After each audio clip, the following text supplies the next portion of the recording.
Hello, kiddies. It's your old pal, the Crypt Keeper. And you're listening to Three Guys in a Flick. The good, the bad, and the gruesomely absurd.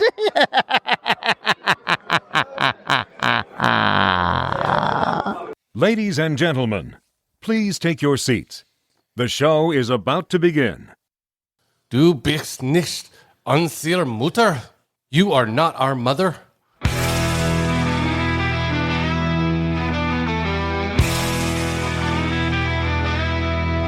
Three guys and a flick with Duncan and John. Dive into the movies well after the dawn. From the good to the bad to the wildly absurd. They give a fuck about films. Their voices are heard. Welcome back. You are listening to Three Guys in a Flick. This is where we review the good, the bad, and the absurd. Tonight we continue our Halloween series with Goodnight Mommy. Beware spoilers. Coming to you from a really big house in the middle of bumfuck Austria, my name is Don. And to my right we have the comic book guy, John. Guten Tagen. Does that mean hello? I have no idea. You might have insulted half the German-speaking population on Earth. Quite possible. I think I may have said good night or something. I don't know. And joining us tonight is our pinch hitter, Gerard. Hello, everybody. Still another nickname? That's your fucking nickname. You're the pinch hitter. I can live with that. Okay. Fair enough. That's good. And as everyone could probably tell, the professor has the night off. Tonight we are talking about Goodnight Mommy. Goodnight Mommy comes to us because our pinch hitter, Gerard, here suggested it. Had you ever seen this movie? No, I had not. And so the reason why we asked Gerard to come back and pitch us a movie is because he gave us The Train to Busan. And I wanted to have something that John would have to read. But we picked the wrong movie because there's not a lot of dialogue in this. Yeah, that is very true. John, had you ever seen this movie? I had not seen this movie. Had In you fact, I hadn't even seen the sequel. I hadn't heard of the sequel. Or not the sequel, but the remake of it. So you'd never heard of it? No. No, I saw a preview of it once, and I think it was of the remake with Naomi Watts. Mm-hmm. And then I found out that there was a other one, and I remember watching the trailer to it and it being on my list. And so Gerard gave us a choice of 5, and well, I mean, I'm not going to say I made the right choice, but I'm also going to say I didn't make the wrong choice. So Those other 4 can always come back some other time. absolutely. And you know what? I, for one, am glad that I watched it, and I can't wait for us to get into it and talk about it. Released on August 30th, 2014, Goodnight Mommy was directed by Veronica Franz and Severin Fiala. Sorry if I butchered your name, guys. Written by Veronica Franz and Serven Fila. Butchered the name twice in 2 different ways. I know. I'm the worst. I'm sorry, guys. And it stars Suzanne Wust, Elias Schwartz, Lucas Schwartz, Hans Excher, Afreed Schatz, Carl Parker, and a bunch of creepy kids. How'd this movie do, Don? Well, I'm not quite sure how much it was made for because I have no budget information here, but I do know it made $2.2 million in the box office.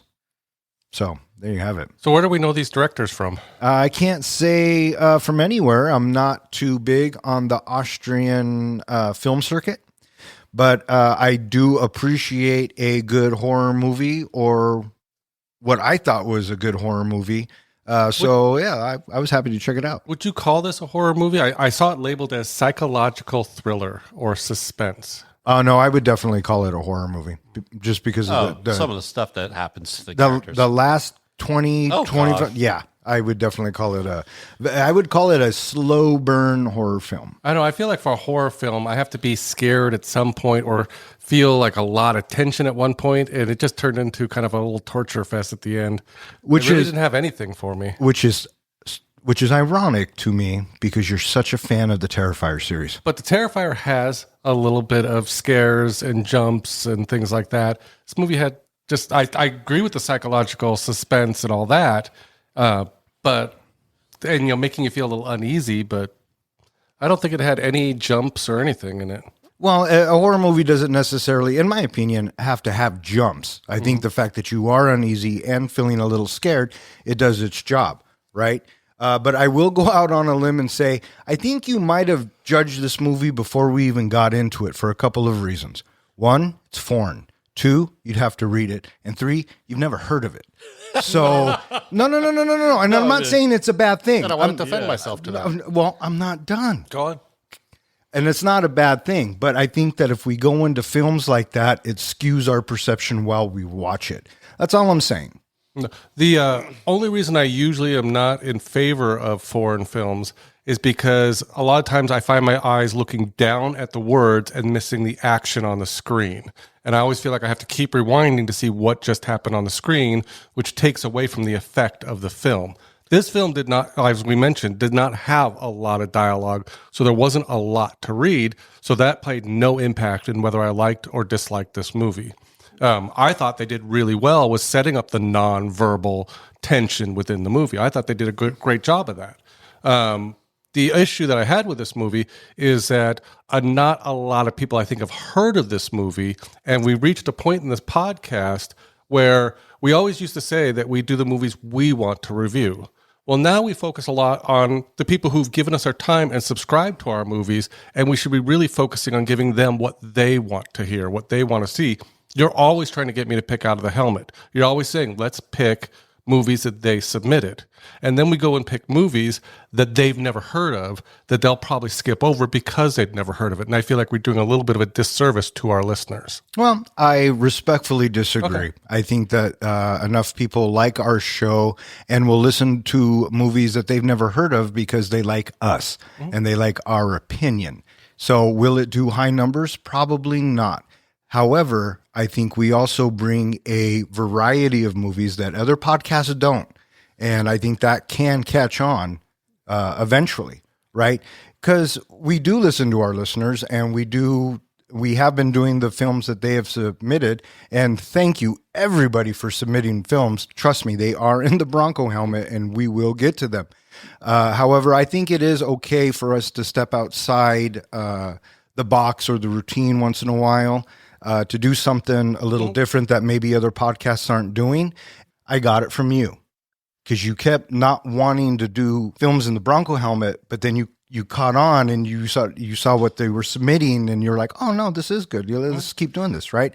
And then I started thinking, well, it's okay to step out of the box every once in a while. So I think that's why we're reversing here. roles is what you're saying. Kind of, maybe. One thing, I also think your listeners are savvy enough to go, all right, they're doing this movie called Goodnight Mommy that I haven't heard of. Let me stop, go watch the movie, and come back to the episode. Well, that's or they'll start listening to it and then stop it and go, okay, now that they've piqued my interest, I do want to watch this film. Well, what some of our listeners have said is that when I release on Tuesdays what movie we're going to be reviewing or releasing on that Thursday, they will go and watch the movie in preparation for the Thursday's release. The good news is about this movie, and one of the things I want to throw out as a positive, is it's free on Prime right now. Yeah. So you don't have to rent it. You don't have to buy it. You can just go watch it on Prime. And another positive, it's like $140. So, yeah. But the benefit is make sure you watch the 2014 version. Good call. And not the 2022 version. Good call. Because I just watched watched... both, but we're only doing... Watch 2014 and watch the other one if you want to. And I'm going to go ahead and go out on a limb here and save the listeners an hour and a half because that's what the 2022 is. Watch the trailer, and I mean, that kid does not hold a candle to the kids that were in this movie, and that's what sells it. And Mom's already talks more in that trailer than she does in this entire movie. So, okay, well, let's there. jump right into it. What did you think of the kids in this movie? Oh, good segue. I liked them. I liked them a lot. I thought their emotions and just the way they played everything was brilliant. Obviously, I don't know them from anything else as everyone else in this cast, but I really enjoyed them. What about you? Well, what do you think, Gerard? Oh, I think they were both fantastic. And I guess from a casting perspective, I'm sure the directors and the casting directors, they interviewed like a ton of kids or something like 130 pairs of twins that they auditioned. Wow. So I'm sure in that 130 plus, there were twins that were like, ooh, Johnny's good, but Larry sucks, right? You have to find a combination of two really strong actors that are twins. Finding two strong actors that are not twins to play a part is challenging in and of itself, right? But the script calls for twins, and then the script also calls for a lot of nonverbal acting on both their parts. Yeah. Right. And I think that both of them did a fantastic job. Yeah, agreed. What about you? I thought they were fantastic. I thought they really did a great job with the nonverbal. I guess it was clever of the director. He kept both their first names as the actual first name of the characters in the movie. And I guess they didn't give them scripts to really go through. They only got the scripts like right when they were about to film, just for little bits and pieces. So they kept it feeling all natural through the movie, because that was just them speaking. And it's funny, you say that they kept their real names, because I couldn't tell either of the two apart until the end. That's probably why they kept the names, just for the sake of in production. They knew who they were talking to. Oh, for fuck's sake! The second time through, I had to focus on the colors before they started dressing exactly like the colors of their tank tops to tell who was who. Yeah, for sure. So there is a huge twist in this movie that we find out later on in the movie. What did you guys feel about the twist, and did you see it coming? The only thing I will say about it, without spoiling it at this moment, I did not see it coming. I saw a couple of different ways it could go, and as we get into the plot, we'll call that out. But I was very pleasantly surprised with the way this film wrapped up. I did not see. I mean, I would say if you asked me where I started anticipating something happening, is when the priest drove the kids back. That's when the wheels started turning for me. But there is a mystery. Definitely, there is a mystery going on with the mom and the kids, and there's also a few false breadcrumbs, I think, along the way that do a very good job of misdirecting you or not telling you which direction is going to go. But no, unlike John, I did not see this as early as he did in terms of the twist. Yeah. Well, yeah. I go into every movie, especially horror movies, being suspicious. Sure. I'm always doing the detective work, trying to figure out, okay, what's going to be the big twist? And right in the beginning, there's something that happens. We'll get to it when we talked about the first segment, but there's something in the beginning that I felt, okay, I have a feeling this is the way this movie is going, and I want the movie to prove me wrong. And I spent the rest of the movie looking for clues to prove me right or prove me wrong. And I was desperate by the end of this movie for, come on, let's have a really big twist that I don't see coming.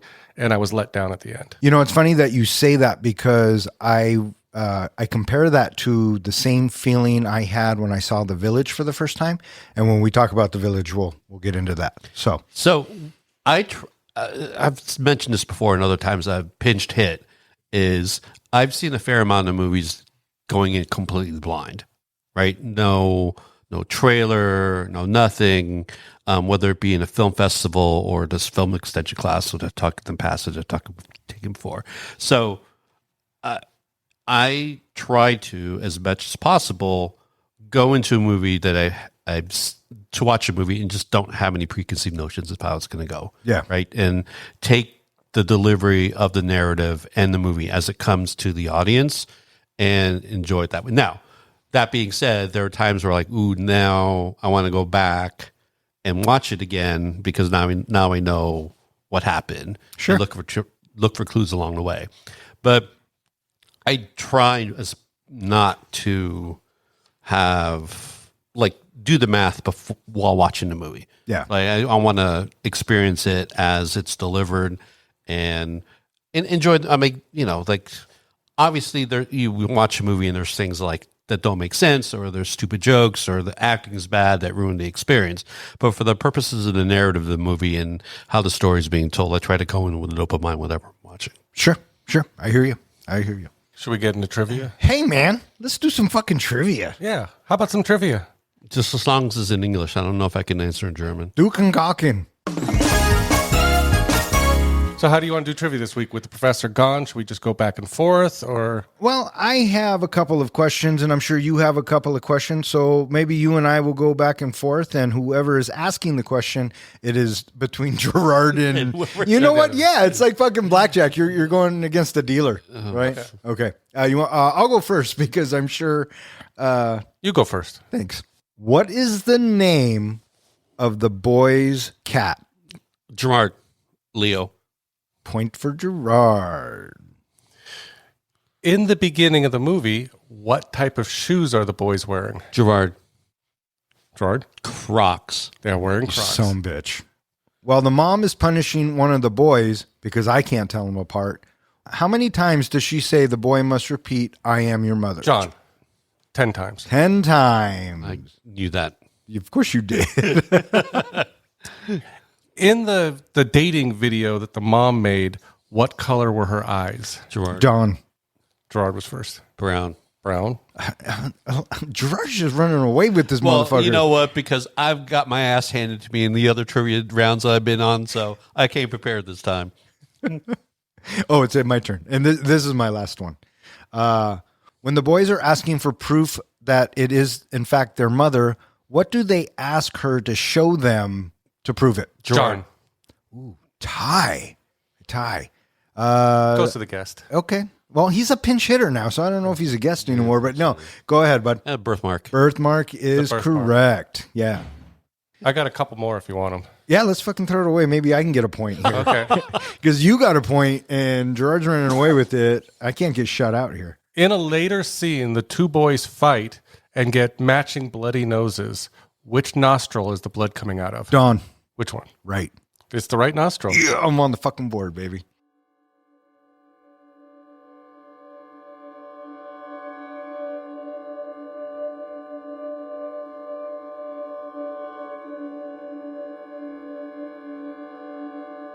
After undergoing cosmetic facial surgery, a mother returns to her sleek, isolated lakeside home to recover with her 10-year-old twin sons, Elias and Lucas. Her face is completely wrapped in bandages, leaving only her eyes and mouth exposed, a haunting image that immediately unsettles the boys. Things quickly feel off. Their mother is distant, cold, and eerily different. She ignores Lucas entirely, only acknowledging Elias. Despite it being the height of summer, she orders the blinds closed and enforces a strict rule of silence indoors. When Elias disobeys, she lashes out physically, something the twins insist their mother would never have done before. Uneasy and afraid, the boys begin to suspect that the woman behind the bandages might not be their real mother at all. So this movie kind of opens with the kids playing out in the woods and It opens actually with the lullaby. Oh yeah, the lullaby piece. Which Johnny, did you research where that came from at all? Nope. Did you? No, but it seemed it looked like a Sound of Music remake. Yeah, it sounds like. But I looked at that. I mean, I took that as well. But that definitely has to be the mother of those kids singing, not necessarily the governess, right? Right. So that's one of the things in the foreign film. It's probably a cultural reference. Sure. A clip of some movie that every Austrian has seen. Well, yeah. And so it's the equivalent to the Sound of Music to us, probably. Yeah. Right. Mm-hmm. Okay. And they're singing the lullaby, right? The Goodnight Lullaby. And the movie's titled Goodnight Mommy. Oh, yeah. So I think for me, watching that bit as it opens sets a little creep factor for me. You know, not that I'm trying to be a dick against Austrian films. I'm just saying right off the bat, I'm kind of caught off guard. I got the impression that right away we're told this is going to be a story about a mom and her children. Yeah, I mean, I think the title might give that away. Yeah. And then we cut to them running through the cornfield, and I immediately thought signs. Hey man, that's going to happen. I thought right? Children of the Corn. Oh, there you go. Yeah, I thought that too. I did not come with signs. I thought Children of the Corn. I guess that would be a more logical reference. So I guess that goes to show you that you two have more in same thought than ones would. I just guess. did not see any flying saucers in the trailer. That's why I didn't go to signs. Signs isn't about the sign. You know what? We'll put that on the list as well, Gerard. Signs. I love I'd like it. to do that movie. Yeah, fuck yeah. It's one of my favorite M. Nights. And then we're introduced to the kids. They're playing hide and seek. They go into this dark room. You hear screeches. And what this film does, I think, early on, it kind of sets the tone of you feel like it's going to be a slow burn. And I really think that this film is a very, very slow burn. And if you can get through the first 45 minutes or an hour of it, stay with it because it goes on for a ride. There was something about this first few scenes. We're building up with the kids playing, doing all things, walking on the marshy looking thing. I didn't notice anything weird until we get to the floating on the lake. And the floating on the lake where Elias or Elias or whatever his name is floating and Lucas is underwater and he's counting and you see the bubbles come up and then the bubbles stop. I'm thinking right away, I think the kid just died. Something just happened. And I didn't notice anything earlier on, but if you go back and you said you watched it a second time, Yes, I did. You'll notice in the beginning of the movie, all of their actions don't match. Their footsteps don't match. Their the way they move their arms, things like that, they don't match. They're two separate individuals. After this point, if you go back and you watch the movie again, you'll notice almost in every scene that they're walking, their footsteps match identically, their arm movements move identically. They're almost like the same person after that point. I will say that even during the first watch, because there's definitely in the movie some dream sequences, right? Yes. That the people are dreaming. Yeah. So with that lullaby in the beginning, I thought that was an indication now the narrator is asleep and this first bit is a dream. That's one of the directions I was kind of going down, is how much of this is real and how much of this is a dream for the narrator. So I didn't pick up on the clues the first time that John is hinting at, but I was like, maybe that first part is someone dreaming.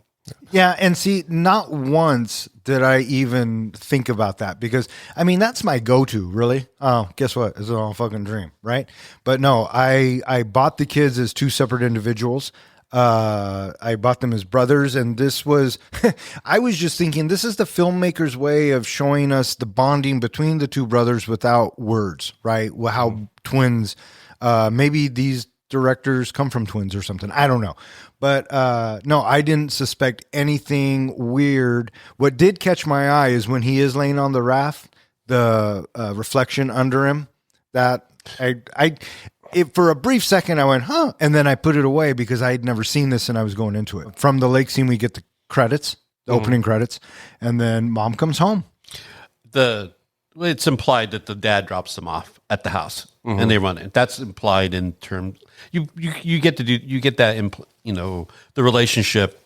Definitely that the mom and the dad are either separated or divorced, and there's that honking and he doesn't want to come in. He's just dropping off the kids and not having to deal with the mom at all. Which is, I never thought about that because I don't know why.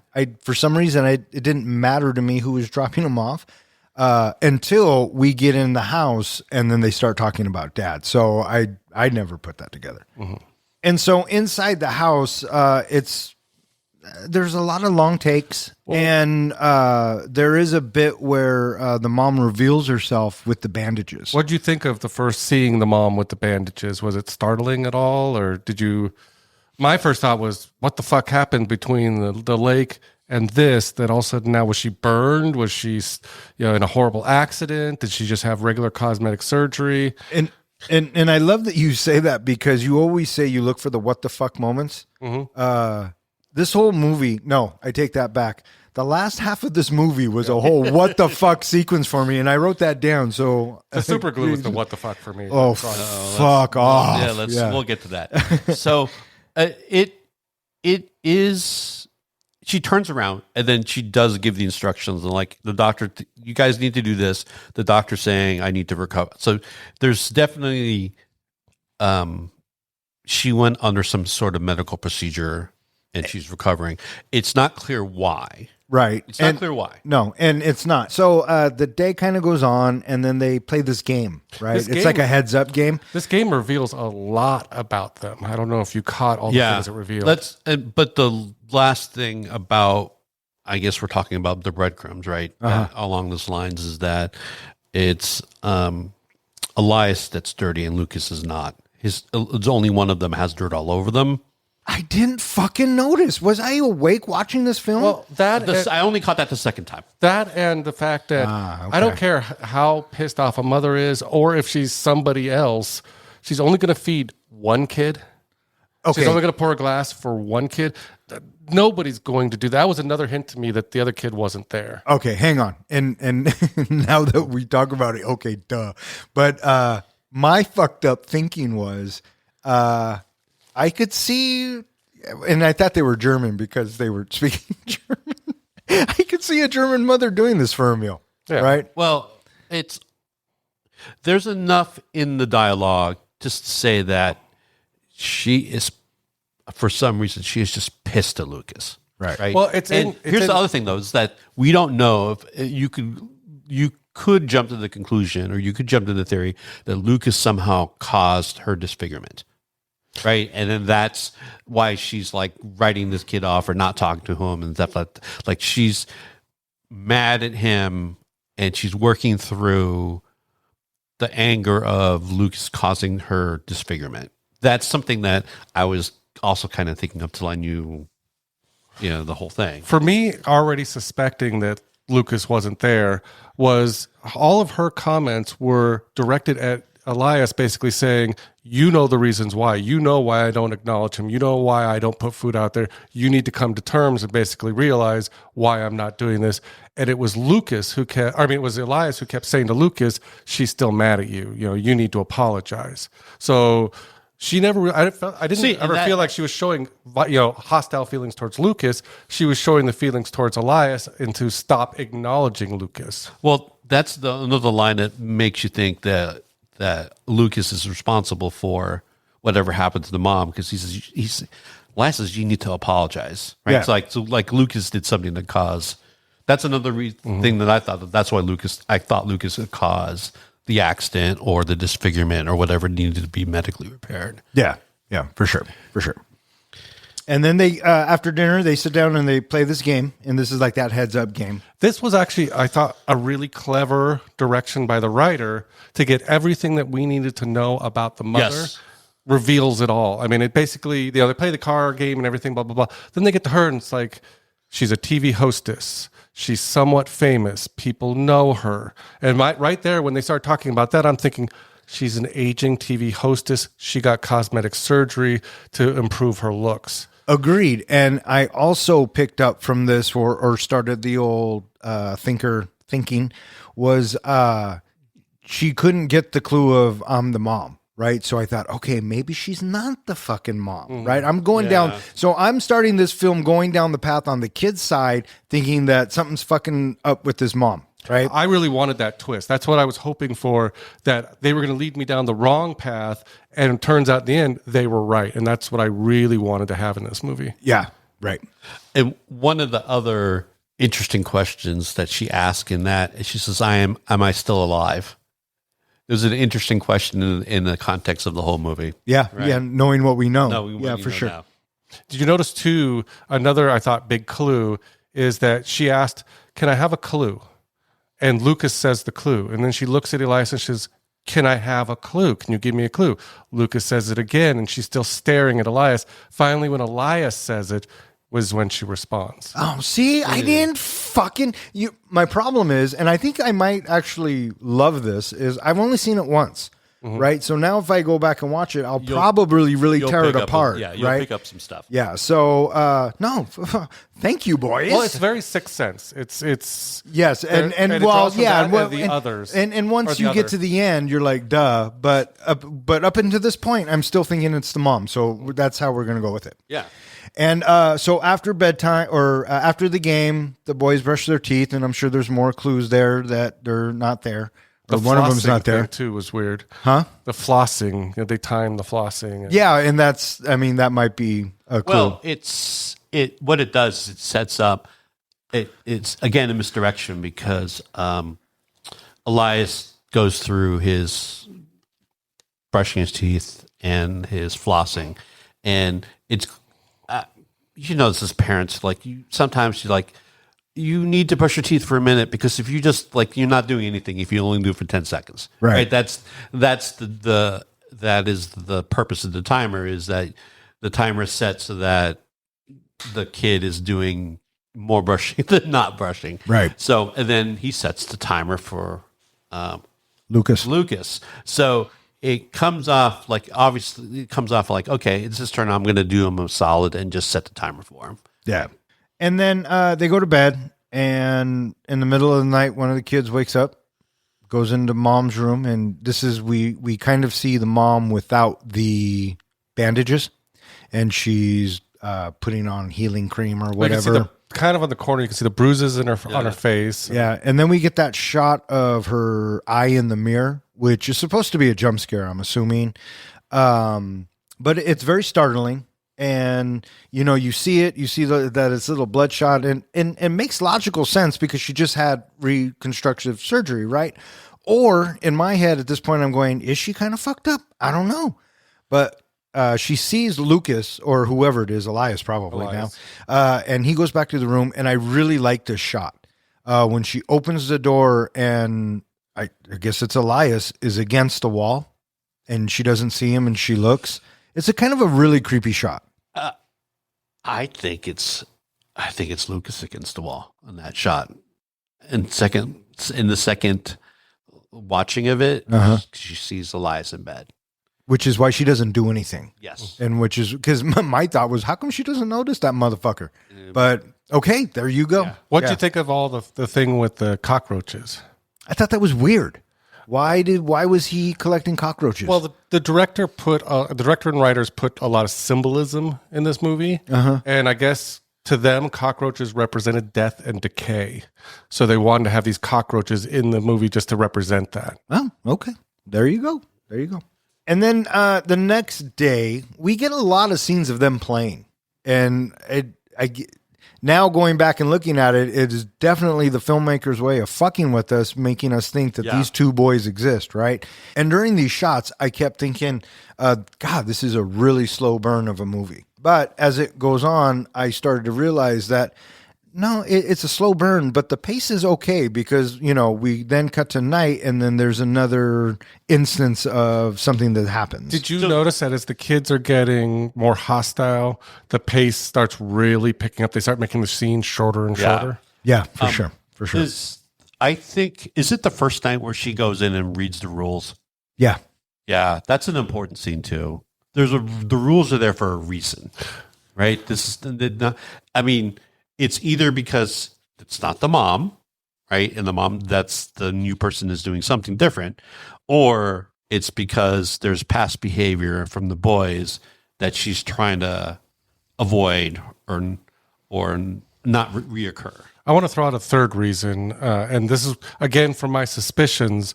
One reason, her rules all made sense in that she said, no bright lights. Well, when you have cosmetic surgery, you can't have sunshine on fresh skin.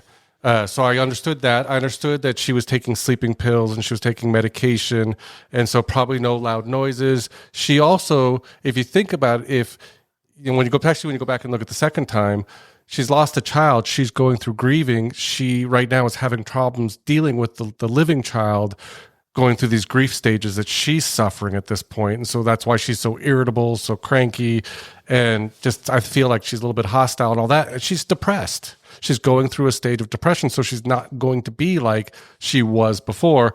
Elias doesn't understand it because he doesn't realize what's actually going on, so he doesn't understand why his mom would be going through depression. And I didn't know either because at some point the boys start looking, or we start getting hints that she was famous and that she was on TV, and in my mind, it was just plastic surgery. I didn't suspect any kind of accident. I didn't expect any type of real trauma other than, she's getting plastic surgery for her career, for her ego, or whatever it may be. I don't think it's, in either watching for myself, I don't think it's really clear why she had surgery. I had a couple of suspicions. First of all, again, I wanted to think kind of like where you were thinking that either Lucas or Elias caused a problem. I thought in the beginning when we kind of, we see at one point Elias burning a bug with the magnifying glass. Later on in the movie, she finds a lighter in his bedroom. I thought this kid maybe was a pyromaniac. Maybe she got burned. Lucas died. And that, she had to have cosmetic surgery to repair the burns.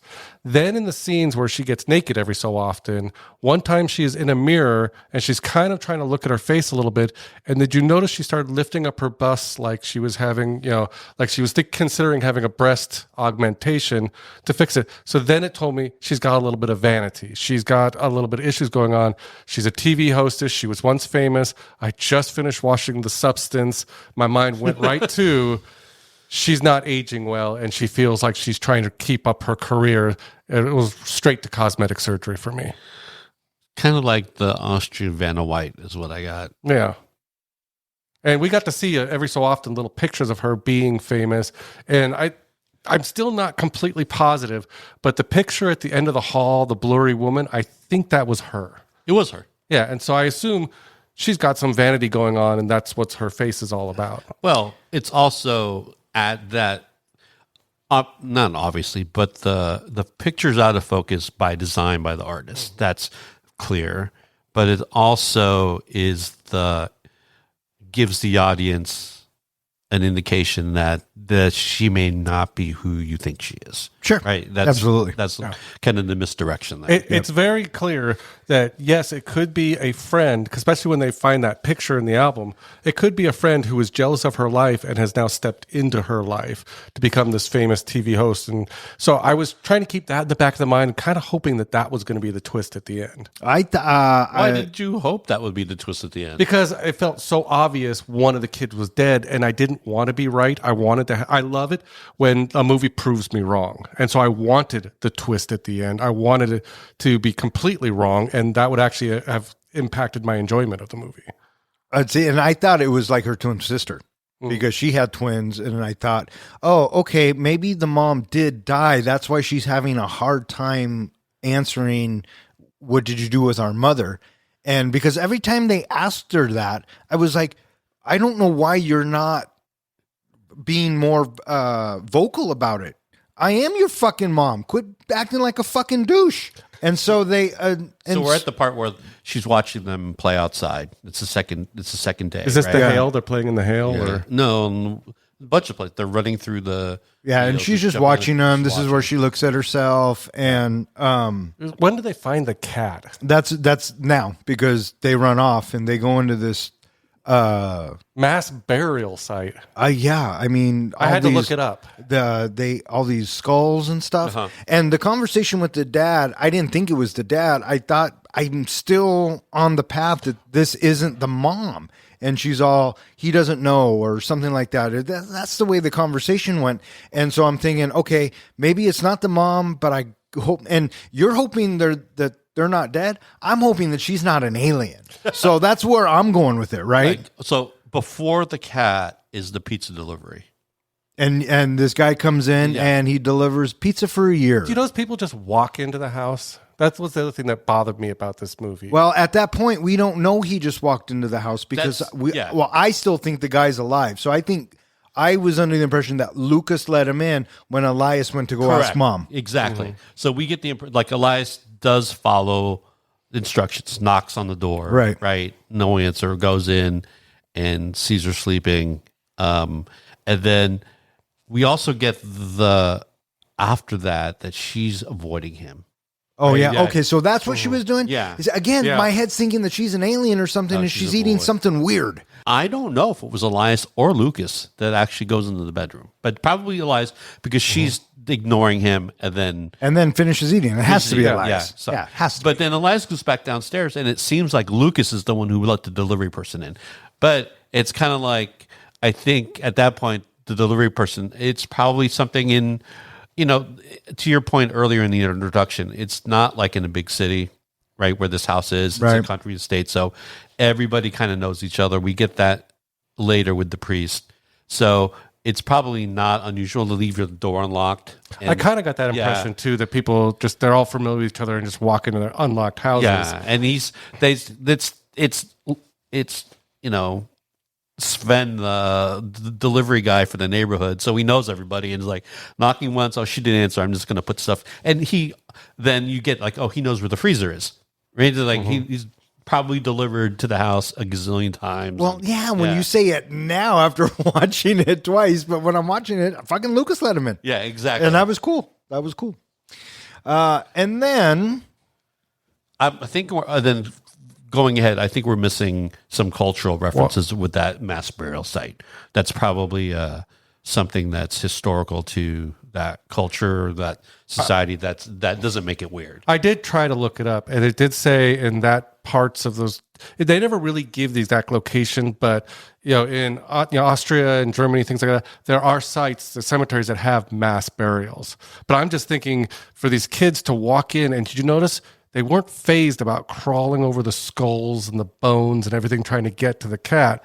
So I thought there's something weird going on with the acceptance of death with these kids. Well, and now that we mic dropped, is the cat alive?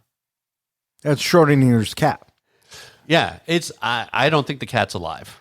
Well, I do. From what I read of the director's interpretation of it is they find a very sick cat. It's already on its way out when they find this cat. Which is why they think mom kills it. Yeah. They probably just died of being... I mean, it didn't look like a good cat to begin with. No, but then she doesn't find him when she searches the room. Well, it's under She the finds bed. everything else. She finds the lighter. She finds the Coke that he's probably not supposed to have in the room. And she doesn't find the cat. Well, Yeah. you The notice cat that- was staying hidden under the bed. But you notice even later on, for some reason, she never likes to look under the bed. When she drops the stuff on the floor, she never finds the little... that's a good point. I don't think the cat was alive. I think the cat was dead. That's possible. That's very possible. The director and writers were going for a ton of symbolism in this movie, and so that is very possible. And so, okay, I'll just say this now too. With the way that this, I think that this movie is going, I'm still thinking that mom is a fucking alien or psycho or something nefarious, something demonic, something crazy. Because one of the next scenes is when mom goes outside, strips down to her undies, and then does the thing with her head, and then Did it feel very Wiccan to you, kind of like witchy? it just seems fucked up to me. It was one of those moments I like, what the fuck is going on here? But then Elias wakes up right after Yeah. that. Yes, and then that put into my head. Well, no, not yet. I think it's the next dream sequence that I put in my head going, oh, wait, is he dreaming this whole fucking thing? I got to ask, did the cockroach scene happen before this dream or after this dream where the cockroach, he puts the was after. cockroach on the face and then it crawls into her mouth? That's That was after. after. Was that Because- after? Yeah, that was after. Okay. We get the Oh, and actually, no, it's when he cuts her open. And Well, the that's cut- after. Yeah, but- yeah, but that's where it fucking clicked for me. So, because we do have that. I think the sequence is that Elias wakes up from the dream of her walking in the woods, and that's after that is when he places the baby monitor or the walkie-talkie. I got it. It was a baby monitor. It is a baby monitor. People know what that is, but it is definitely a baby monitor under her bed. I thought that was brilliant because, again, I'm on what I think is two twin side. And I'm thinking that their mom's up to no good. So I thought that was a cool move. What I didn't get, and now that you guys are fucking smacking me in the face with it, when he goes under the bed and hides, I'm thinking, okay, where did Lucas go? And then she comes in, she drops the shit. It's kind of a tense moment. And then she leaves. He opens the door, or we see Lucas's silhouette comes in, which I thought was a very nice shot. He opens the door, lets him in, and does all that. And then I thought, wait a minute. By the time mom came in, Lucas had time to go out the door, nobody hear it, and everybody be cool. But now that you're saying That's one of the bigger breadcrumbs. Yeah. Right. So The one thing about the baby monitor that bothered me is when they were setting it up, it beeped. And later on, when he's working with the other one, it's beeping. I kept thinking throughout, when is the mom going to hear the beep underneath her bed and realize that they've been listening to her? to me, what I took it was the first beep was it turning on. Yeah. And I'm not sure about the other beep in the other scene. That you You're bring right. up It a was good when he was question. turning on the other one. The, but- the beep is in the receiver room. It's not on her. Oh. Right, but So is she's not gonna- is he turning on the receiver and it's beeping as well? Something like that. Or Oh, sure. Yeah. But, We'll go but with it's that. on. It's on Elias' side. It's not on the mom's side. Right.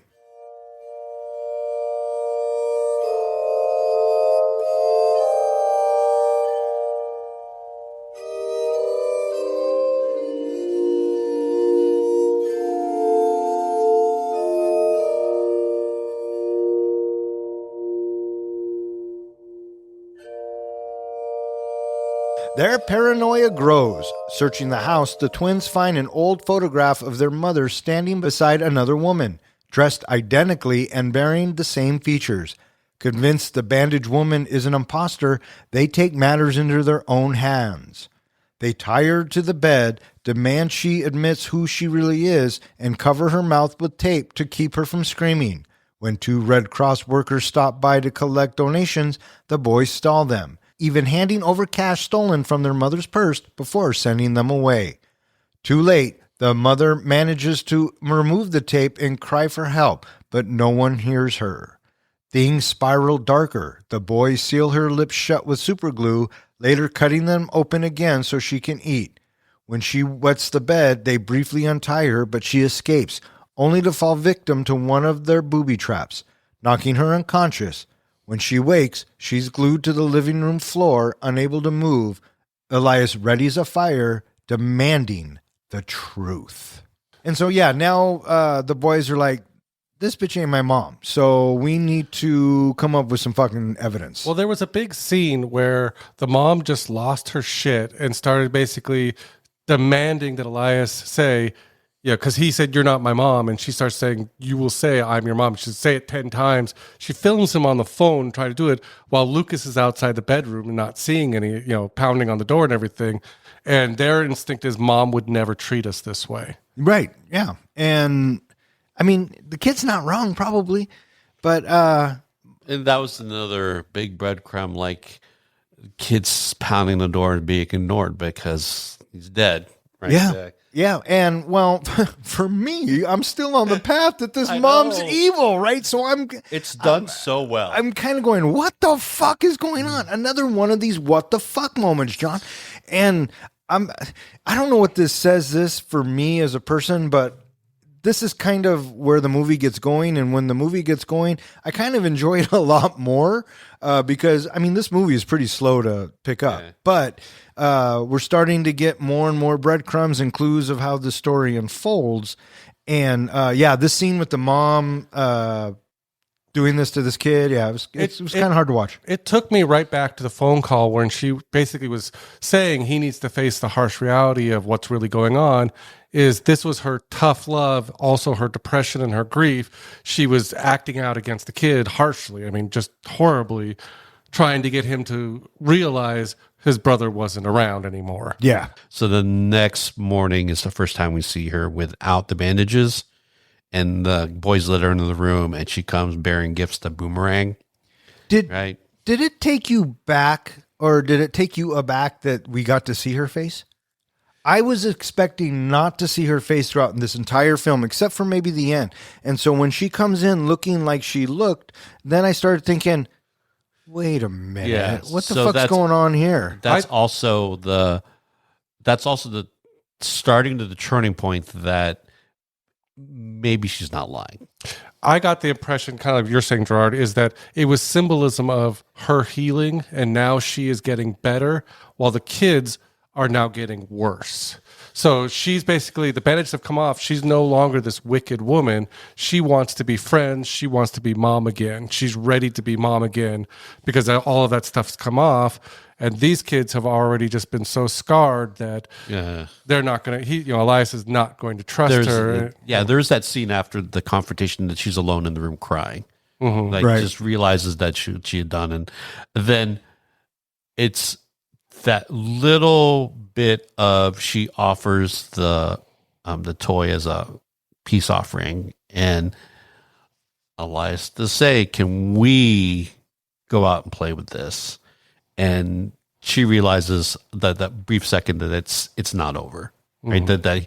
That Elias is still where he is, and she says yes anyway. And then that's when they run off and go through the fields and the church and all that kind of stuff. Which I think is very deliberate from the filmmakers, and the fact that they go out to that field, you can't hear nothing, it's on fire, and I think it's giving one of the boys, again, I can't tell these two fuckers apart, fire. Fire is an ongoing motif. Exactly. I thought here, Elias right? was a pyromaniac. Yeah, you did, right? And I never put together until kind of this sequence of the film that he was using the lighter to light candles, that he liked to pray, he believed in God, he was a religious kind of kid. Yeah, he was. And that's why he had the lighter. But it's this instance where you see his face, and I'm thinking, oh, he's going to do it with fire because, well, fire burns, right? Mm-hmm. But then, he runs away. They make it to the church, and they ask to see the priest. And it's the priest that they trust, because obviously these boys have revealed that they're very religious. They believe in the church, they believe in God and all this. And I feel at this point, when the priest drives them back home, now the church and their religion has betrayed them. They have to take it into their own hands. Okay, so real quick. Go ahead. Because of where my mindset is, I'm thinking, fucking who better to battle a demon than a fucking priest, right? And The Exorcist. Well, yeah. What threw me off was them getting to the sexton, and he's like, or they're like, "Can we call him?" And he's like, "Yeah." Well, can you do it? Yeah. I mean, it was kind of weird. But then we cut to them in the back seat of the car, and then when they drive home, when he takes them home, because they're like, "Hey, can you take us to the police? Can you come in with us? Can you be that guy? Right? Yeah. Can you help us?" And I'm thinking, oh, fucking smart kids, right? No, motherfucker takes him home. And my thinking is he's in on it too. He's a fucking alien demon guy too. So fuck you, movie, for leading me astray the entire fucking film. For 1 second, I thought maybe the priest had something going on with the mom. No. You would, bud. It is the more the second watch gets it for me too, but in our discussion, it really is. It shows how well this movie is constructed. Yes, and I agree. It's this conversation. It's been a lot. The accident, the surgery, blah blah, and I went, oh, okay, maybe this is mom, right? Yeah. And but I always come back to, and because the filmmakers did this so well, I always come back to her dialogue. She doesn't fight to make him realize that she's his mom, right? But after the trauma and all of that, I mean, I kind of see it now. And then the second watch, you can tell now the priest is familiar with something happened, like familiar with the family has suffered through some tragedy, and because he was like, "What happened? Like what happened to?" Can you explain this? Yeah, I think is what he says. what happened? Not like demanding it, like from a personal standpoint, he knows the family, and she just says, "It's the accident and the separation. It's just way too much." Yeah. For me, the question of whether she was really mom or not was answered when she cried in bed. Because she obviously felt a lot of guilt, a lot of depression, a lot of remorse. This told me right there, it confirmed everything for me. She's a grieving mom. Yeah. Well, I wanted to think that, but I was already sold that she was the bad guy. There's enough on both sides to throw you off. Yeah. And then the other piece that I really like is when Elias cuts his hair a little bit and says, "Now she can't tell us apart." That's really for the audience, right? That whole thing, because then their clothes match, the colors are the same. Not once does she not be able to tell them apart. Yeah. In any of the scenes. But it's for the audience at that point. Right. So this is another dream sequence because, well, it doesn't start off as a dream sequence, but one of the kids gets up and he walks out into the hallway and he has like a box cutter, and he walks into the mom's room and he cuts her stomach open to reveal the cockroaches. Well, one of the things we didn't really touch on yet was the first cockroach scene where he puts the cockroach on her face. And the reason why I wanted to bring that up was I looked up, I was wondering, did the cockroach really go into her mouth? Dream sequence. Well, dreams I'm talking about in real life during the filming. Oh. The actress has confirmed the cockroach did crawl into her mouth. She was kind of a method actress.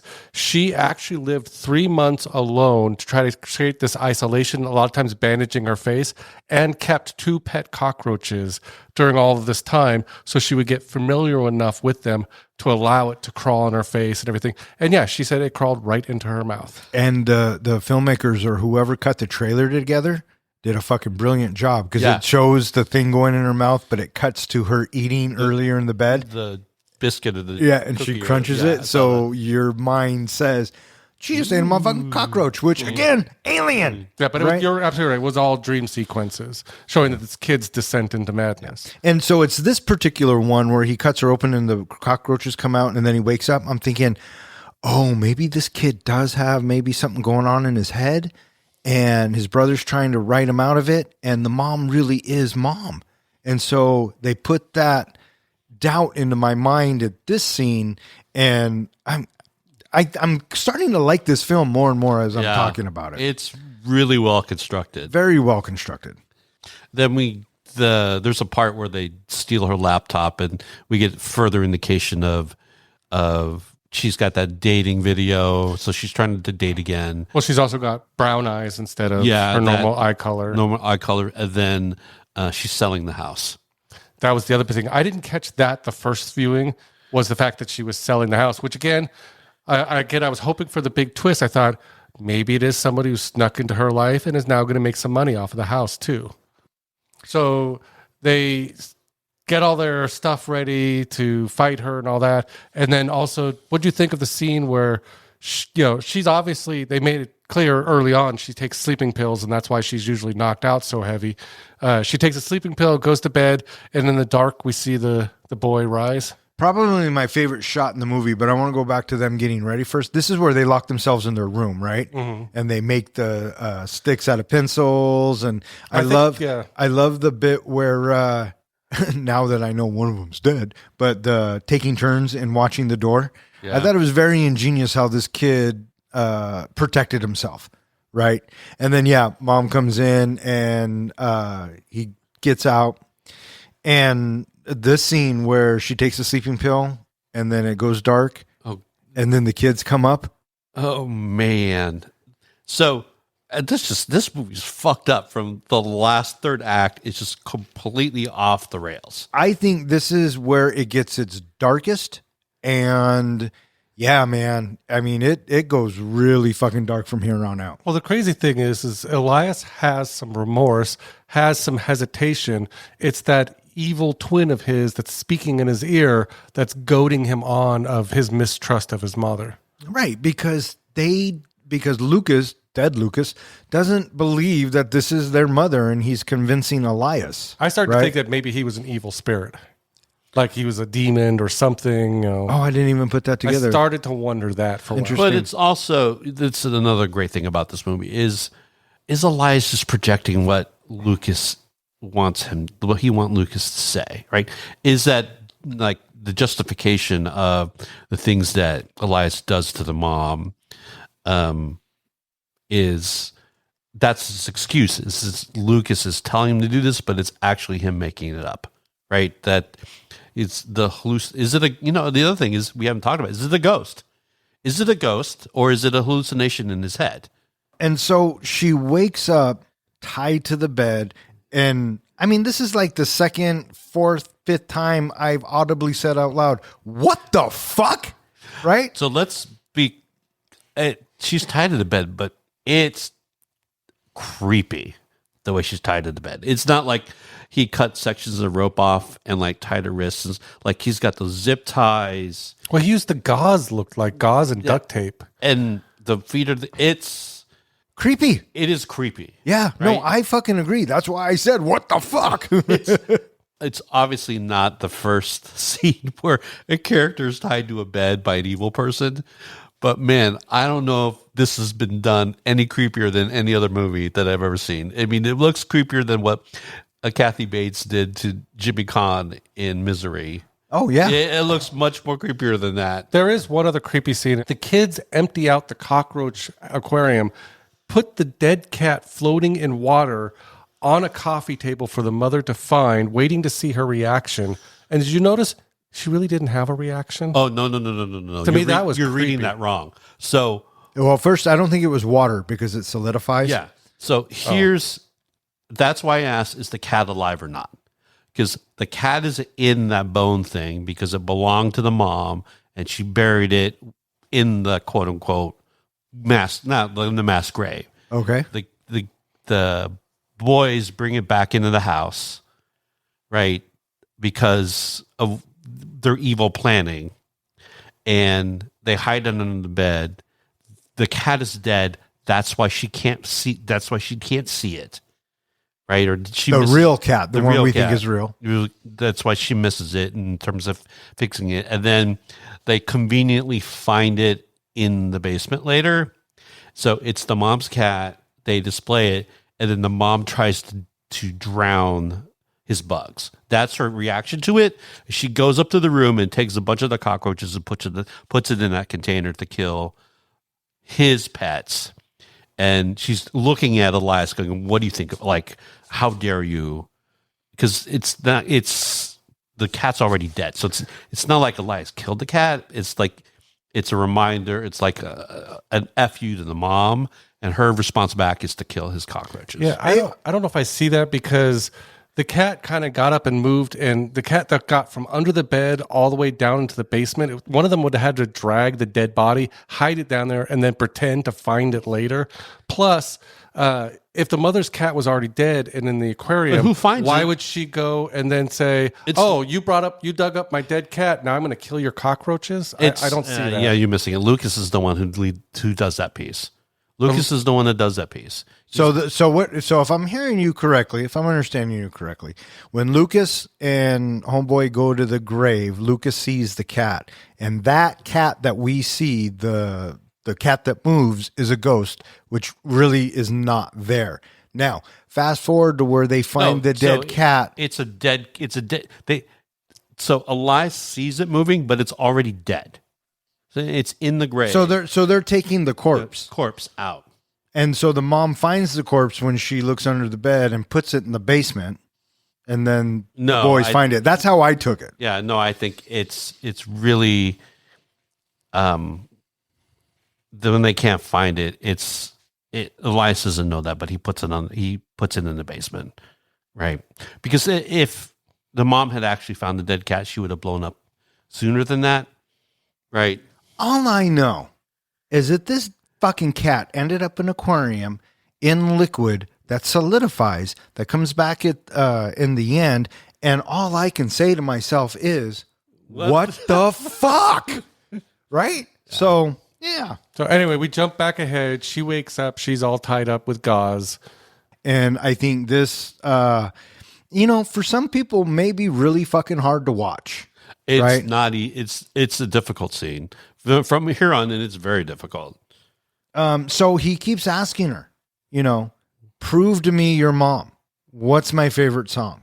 And she's like, she was like, what's Lucas's favorite song? Yeah, what's Lucas's favorite song? And she says the lullaby tune. And I love their reaction.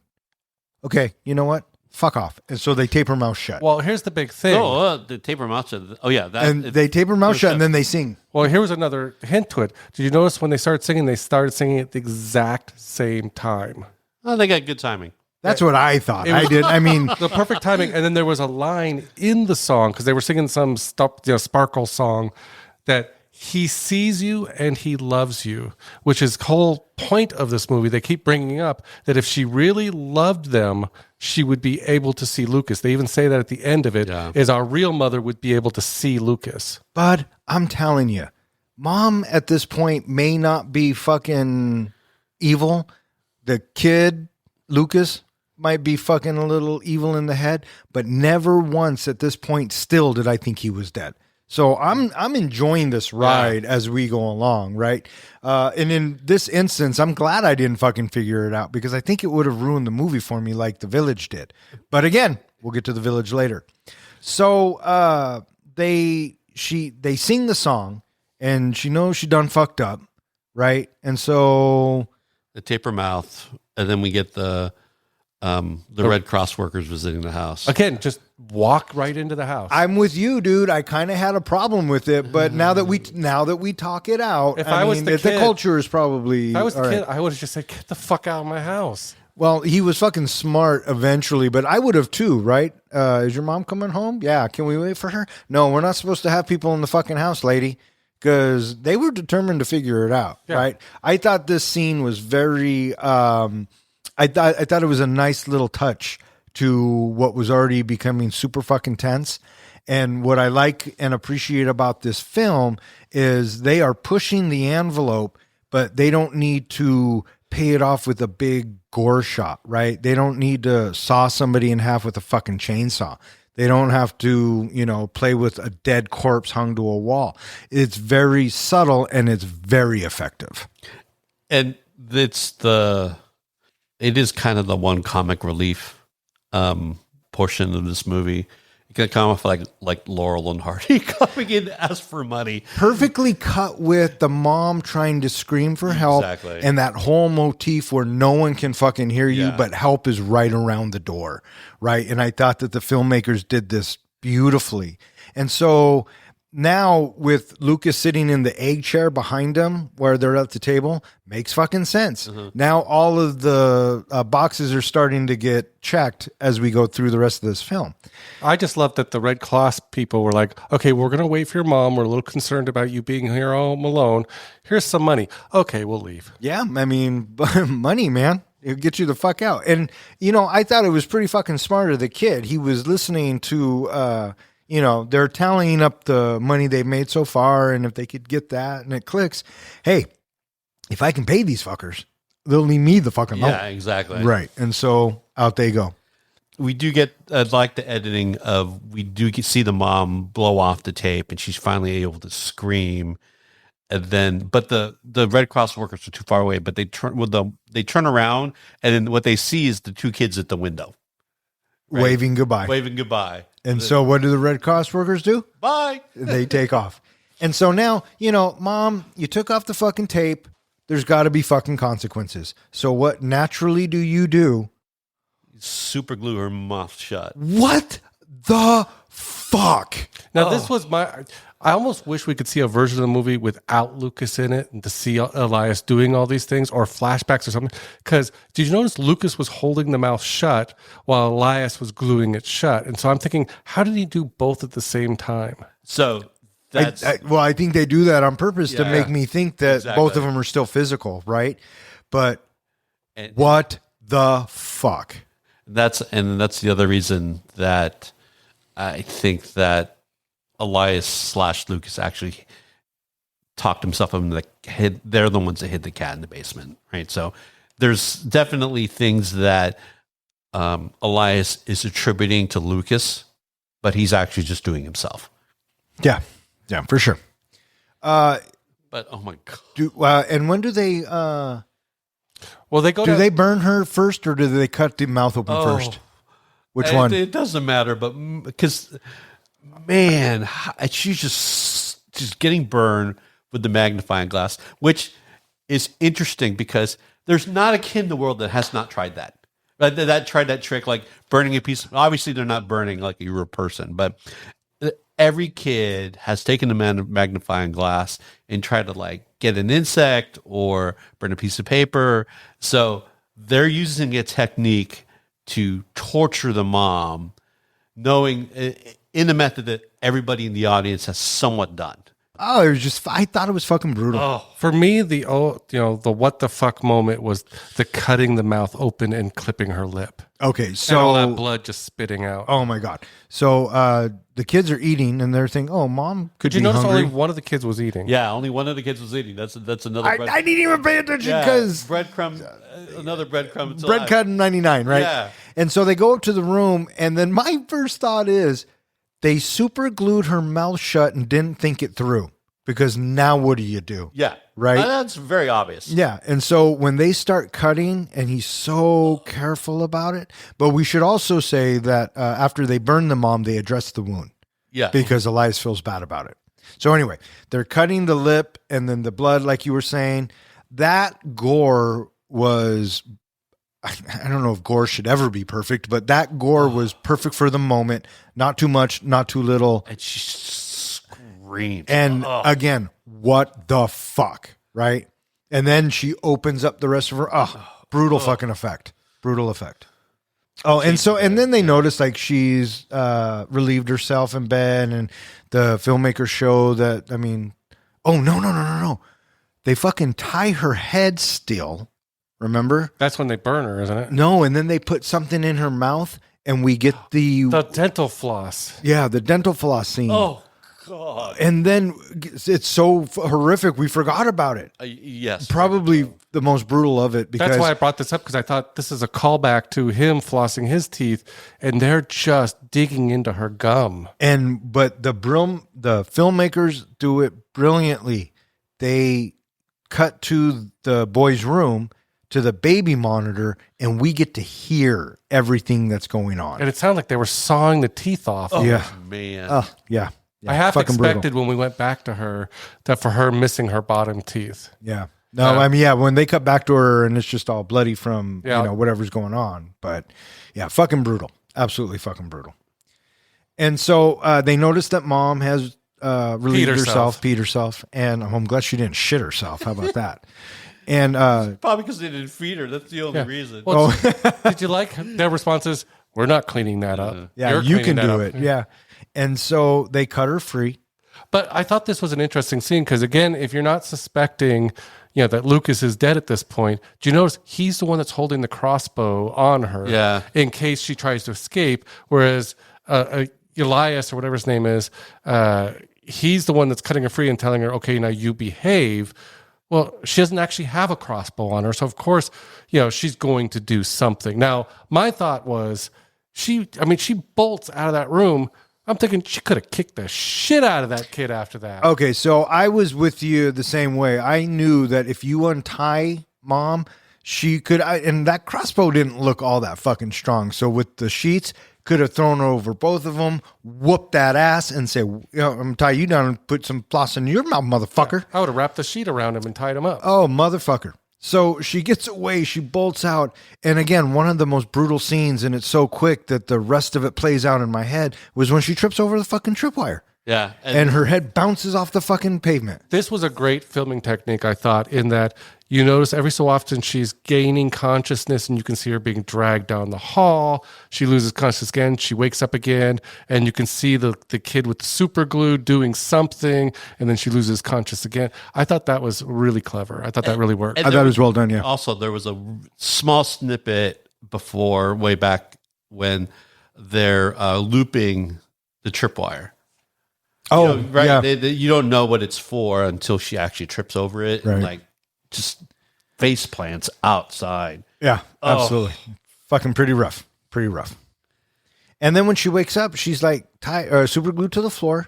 Candles are all around her. And I'm thinking, oh, fuck, now what? Because now in my head, mom might not be so fucking evil and might be really mom. And she might be dealing with the Antichrist. I say, so after all of this torture, now you're thinking she might not be the bad person? No, it was after the fucking dream sequence with the cockroaches. Okay. Because then I thought, gotta read everything else that was happening could with the hole in the woods in her head doing that shit could have been a fucking dream.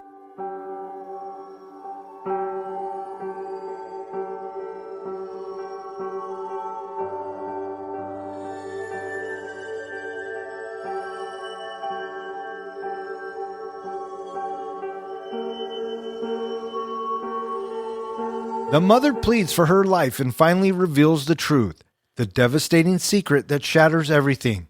Lucas is dead. He died in an accident before the events of the film, and Elias has been hallucinating him ever since. She begs Elias to let her go, insisting it wasn't his fault and that they need to move on. But when Elias asks her what Lucas is doing, she can't answer because she can't see the ghostly figure. Elias takes it as proof as she's lying. The Phantom Lucas urges him on as Elias sets the house on fire. The mother screams, trapped and burning, as the flames consume the home. The final shot drifts into haunting tranquility. The mother, Elias, and Lucas, reunited, smiling together, standing in a golden cornfield near their home. Roll credits. Okay, so mom's glued to the fucking floor.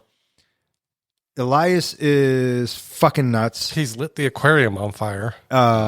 He puts on the mask. And this is, and I'm calling back earlier, this is, again, why she put those rules in. So it's escalated at this point, but it's also now clear that Elias has been acting out in one way or another, alarming the mom in his behavior. And it's really him that's changed, not the mom, right? The mom has always been trying to be the mom. At a certain point, it's revealed that she's playing along and sets out clothes for both of them and sets 2 meals. And at a certain point, she just stops. She's like, we got to face reality. And it's really Elias that has changed and the mom is not. Yeah, for sure. Right. For sure. Well, I think the mom has changed a little bit too, because she's dealing with the grief and the anger and I think part of it why Elias can't understand is he doesn't realize Lucas is dead, so he can't understand why the mom is acting differently. But if anybody who knows Lucas is dead would know exactly why she's acting differently. Well, that's a $64,000 question. Does Elias really think that, or is it a ghost? Is he fooling himself into thinking that Lucas is still alive? That's really not, in the terms of things of this movie, in terms of what the audience has to decide, that's one of them. I think it all pays off at the end. And hang on, and I'll tell you what I'm thinking. Elias is like, okay, you get one final shot here, babe. Prove to me that you're our mother by telling me what Lucas is doing, right? And that's when mom's like, I can't. He's dead, but it's not your fault, right? And it's an accident. And so now everything's it's like hitting the jackpot, right? All the coins are falling for me. And I'm thinking, oh, motherfuckers, they got me. You sons of bitches, you got me. There was one twist earlier on this that I almost started to think maybe Lucas really is alive and maybe the mother has been lying this whole time. The beauty mark thing. And when the beauty mark washed off, I thought, oh, they just caught her in a fucking lie. But then she says, well, when I had my cosmetic surgery, they removed it. You know, I kind of bought that too. And I thought, you know what? It was super fucking sketchy for me. Yeah. But not beyond the realm of possibility. Not at all. Yeah. Very much in the realm because of the plastic surgery. And if she was a fucking evil alien like I was fucking hoping she was, I mean, a little pencil and biggity bang. And so the reveal is dropped. I'm pissed and happy at the same time that they fucking got me. And I'm thinking, okay, now what's going to happen? And this whole time, Elias has set up like a burn trap or something. He's systematically lighting the house on fire. And then when he gets to the solidified aquarium, because they have candles sitting on top of it, it got warm enough, or he drops fire on it and it explodes. And then we get the bit where the mom's burning alive. What did you think of that bit? Well, right before that, one of the things I really appreciate, first of all, I liked the scene where the big reveal happens. And did you notice how Lucas kind of came out from behind him, almost perfectly matching, like he was part of Elias? He just comes out, and then he walks over and he holds the candle. It is a good shot. Yeah, and he holds the candle at the curtain like he's going to burn it. And she asks, as you mentioned, Elias asks her, what's Lucas doing right now? If you're our real mom, you could see him. And she's like, I have no idea.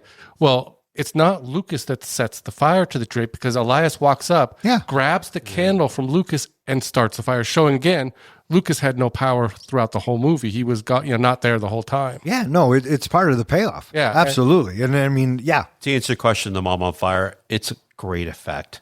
It looks really good. It looks very really good too. Well, I thought so too. She came unglued. Good point. Well, I'm saying she was able to sit up, and when you said unglued, that kind of took care of the rest of the statement there, buddy. And then, It was you a know, good the joke. two Don't boys, add to it. the two boys are looking as it's all starting to burn off. And I assume they get away, right? Because they're walking through the cornfield. That's the $64,000 question. I originally thought that they died, but then I saw Elias walk into the field. I thought, okay, well now, how is he going to explain this? Mom was messing with sleeping pills and started a fire. Because we cut back to the house and the fire brigade shows up and people are starting to put out the fire. And I half expected to cut to interior ambulance, Elias sitting there with a blanket over him and just kind of, ending that way, very ambiguous.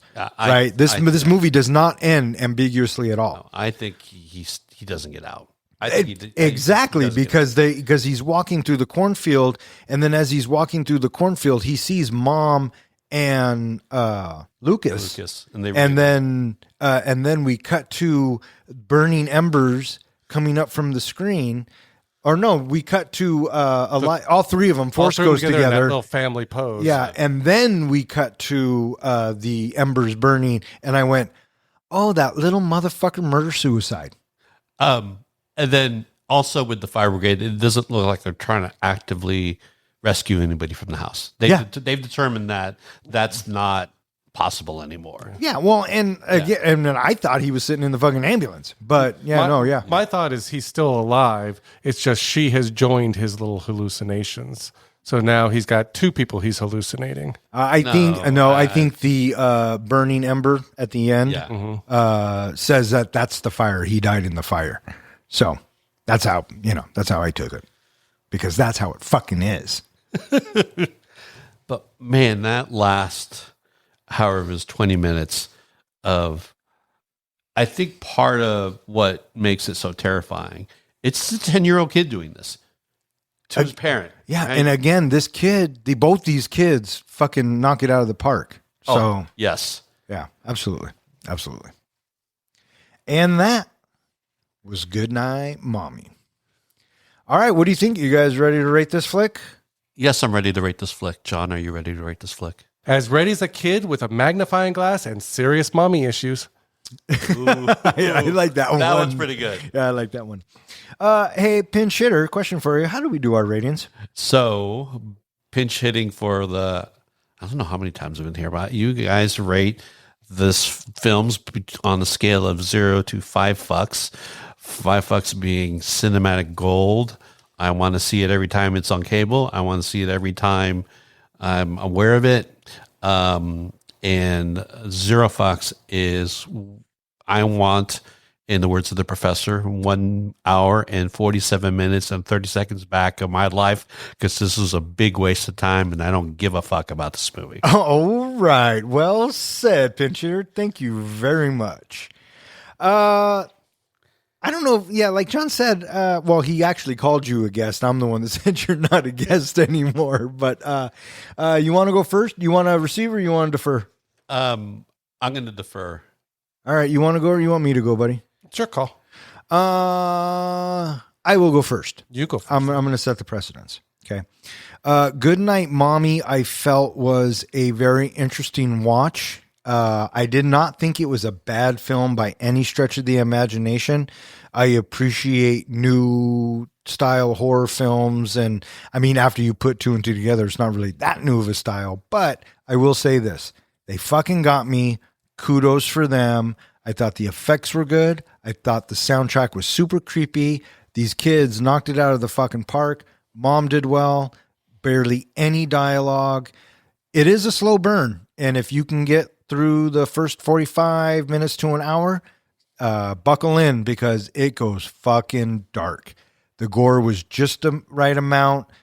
There are scares, in my opinion, to it, and it made me feel very uneasy. The moral of the story, or the end of the story, he committed murder-suicide, which in my head is the way I took it. So how you take it, I don't know. I would definitely recommend it to any horror fan or anybody who likes horror movies in general. If you haven't seen this movie, I recommend it. Check it out. That's why I'm giving Goodnight Mommy 3 solid fucks. Would you like me to go next? Or do you want to go next? I don't care. Why don't you go next, John? Okay. Before I do, Don, do you want to guess my rating? You're going to give it 2.75 fucks. Final answer? Final answer. Okay. It's the performances that really carry this film. The mother and the twin boys deliver hauntingly believable work that keeps you watching. The direction shines, especially in its quiet moments. Tension and unease build through long silences and subtle gestures. Still, the big reveal for me was predictable. With so many dead all along stories like The Others, The Sixth Sense, Jacob's Ladders, the clues felt too obvious to me, especially how the mother never acknowledges Lucas. While it has a solid suspense, it lacked genuine scares or a real final twist that sealed the deal for me. I was left feeling something essential was missing from this movie. It's for those reasons I'm giving Goodnight Mommy 2 out of 5 fucks. I was close. You were close. I thought maybe we would persuade him as we talked about it, because us talking about this definitely raised it a little bit in my head. I was going to come in at 2.5. I will say, if I hadn't caught on early, if I had felt like you had, where it got me at the end, I could have easily given this a 3. But the fact, knowing all along and looking for the clues and looking through it, just like I said, I needed that big twist at the ending to really sell it for me, and I just didn't get it. Yeah, I know. That's all I'm saying. I know that's what you're saying because you Said it. before. And that's okay, right? I mean, that's going to happen. Happened to me with The Village. All right, Gerard, fire away. So, this was a list, as Don referenced earlier, this was a list of 5 movies I suggested. I can't. So, one of the things that I think this movie plays upon, I can't think of any other tragedy for a parent greater than losing one of your children at a young age and having to deal with that. And it's that trauma that's the horror of this movie. And each of the characters are dealing with it in, let's just frankly say, not a healthy way. We don't really get how the father is dealing with this, but we do get an indication that he's playing along with Elias in terms of probably speaking with Lucas, making 2 dinners, and keeping up the illusion that Lucas is still alive. We get the mom who this isn't really said in the movie, but I think the downward spiral of her career is really tied into her losing the job. She probably, I'm making this up, but like gets fired from her job because she's like not able to do it, showing up late or not being able to be, being a problem on the set or something along those lines. Like, as any tragedy would affect a human being, it's going to affect her work, and she probably got fired because of it. So she's dealing with that, and like, hey, maybe if I miss her math is if I get a facelift or improve my looks, I'll get the next job, and blah blah blah. And it's obvious that Elias, this movie, has his dealing with this tragedy. He feels some blame to it, and maybe that's why he's keeping either this ghost is with him or the spirit is, there's a hallucination is keeping Lucas alive with all these things. And so it is, and in this last 20 minutes, it's like, oh gosh, it's hard to watch, which makes it a good film, believe it or not.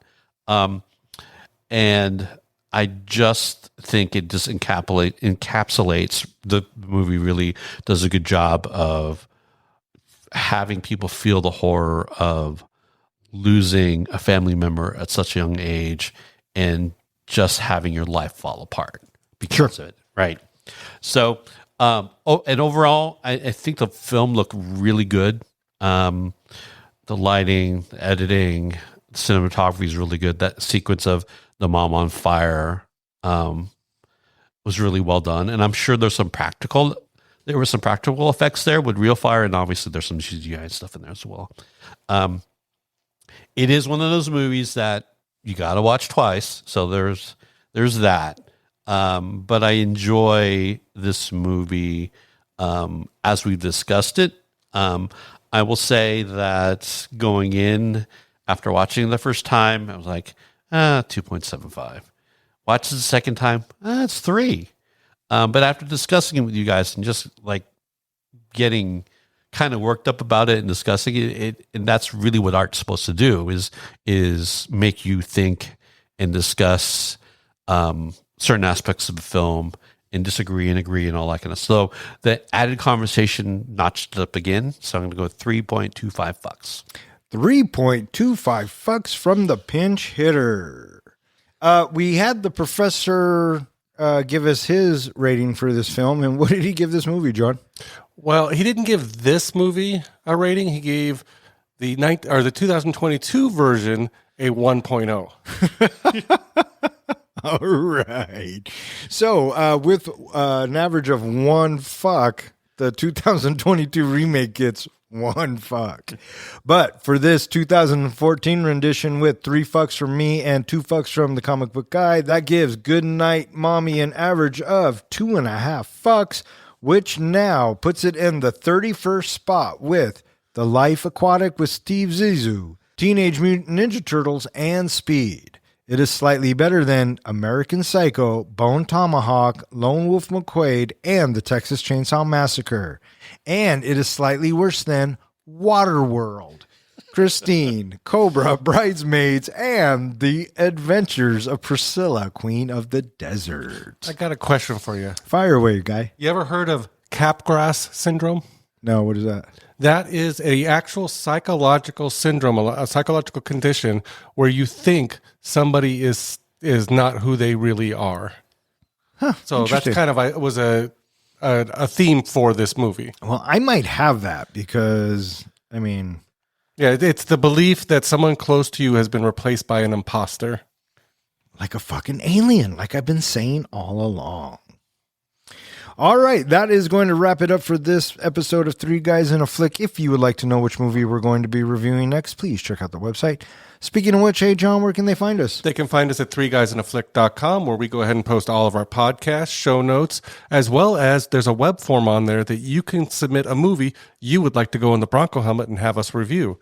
You can also find us at all of social media, where on Tuesdays, I post what movie we'll be releasing that following Thursday. On social media, request a movie you would like us to review down the road. You can also find us at any place that hosts podcasts. All right. I just want to say real quickly, I have started replying to some of our listeners' comments, and I am making my way through, so keep an eye out for that. I try to do it as often as I can, but, you know, social media is social media. And speaking of comments, John, we got one not too long ago from, is it a new listener, or has he been listening for a while? Well, as a first-time commenter, as far as I know, Josh W., he would like us to review The Mummy, which I fully endorse. I would love to review that one. I love me some Brandon Fraser. What if he's talking about the Cuckoo Pants one? No, he's not. How do you know? I know Josh. How do you know Josh? Because he submitted a comment. Okay, fire away. His comment was, I just found this podcast and haven't stopped listening. My girlfriend is getting jealous on how much time I've been spending with you all. So, but that doesn't answer my question. How do I know which mummy it is? Because it's the mummy that I want to review. So, I will tell you, if you do the Brendan Fraser, you have to have Bellamy on. It's her favorite movie of all time. Oh, absolutely. She would Stop. I need you to stop. Bellamy's favorite movie of all time is The Mummy? I don't know if all time, but it's one of her favorite. Okay. We love that movie. Both her and I love that movie. Oh, for fuck's sakes. If you're going to have Bellamy back again to do one, she would I know she would love to do The Mummy. Well, when she Thanksgiving week, she'll be here. Thanksgiving week? All right, we'll keep that in mind. I'll see if we can plan it. Yeah, we'll keep that in mind. I also want to thank anybody who has listened and who has suggested a movie. If you keep listening, we'll keep recording.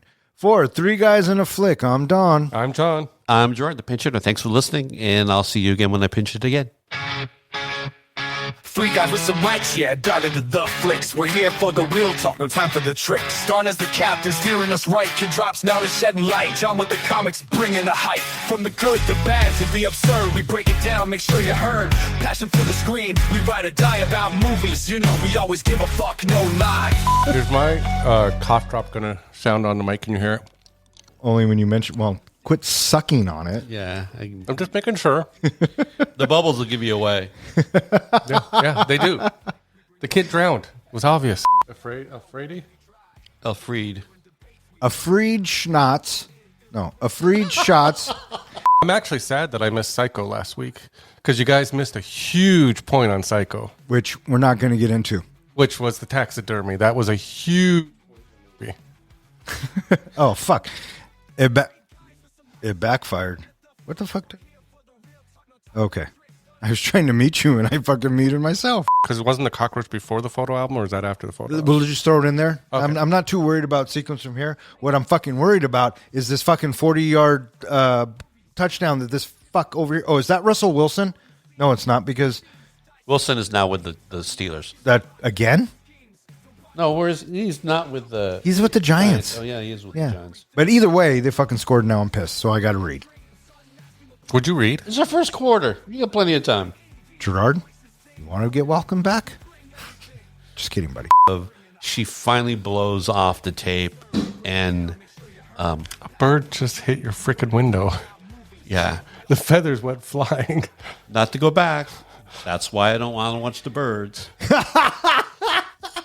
There you go. All right, it's time. Well, the professor actually sent us one from his wherever he's at. All right, what is it? He sent Good and Tight Mommy. It's not bad. That's not mine. I got one. Yeah, Good pie, mommy. that's good. I actually have one this time. All right, fire away. Good night, stepmommy. He's going with the stepmom fantasy. Yeah. That's not bad. All right, how many do you have? I have several. Oh, for fuck's sake. Why am I not surprised? Good night, motherfucker. Good naughty mother. I like that one. That's pretty good. Good night, hottie. Oh, with the fire. Oh, And good night, milfy. I don't mind Milfy. Good night, Milfy. But what was the one I liked? Good night, naughty. Good night, naughty mommy. Or- Good night, naughty mommy. I think that's going to be the winner. Although good pie, has something to be said about it. I kind of liked Ken's. Good and tight mommy. All right, may all of your days and nights be filled with happiness. All right, fuck off. Good night. With laughter and debates, we hit the sky. So tune in, feel the thrill, catch the vibe. As three guys in a flick, keep the passion alive.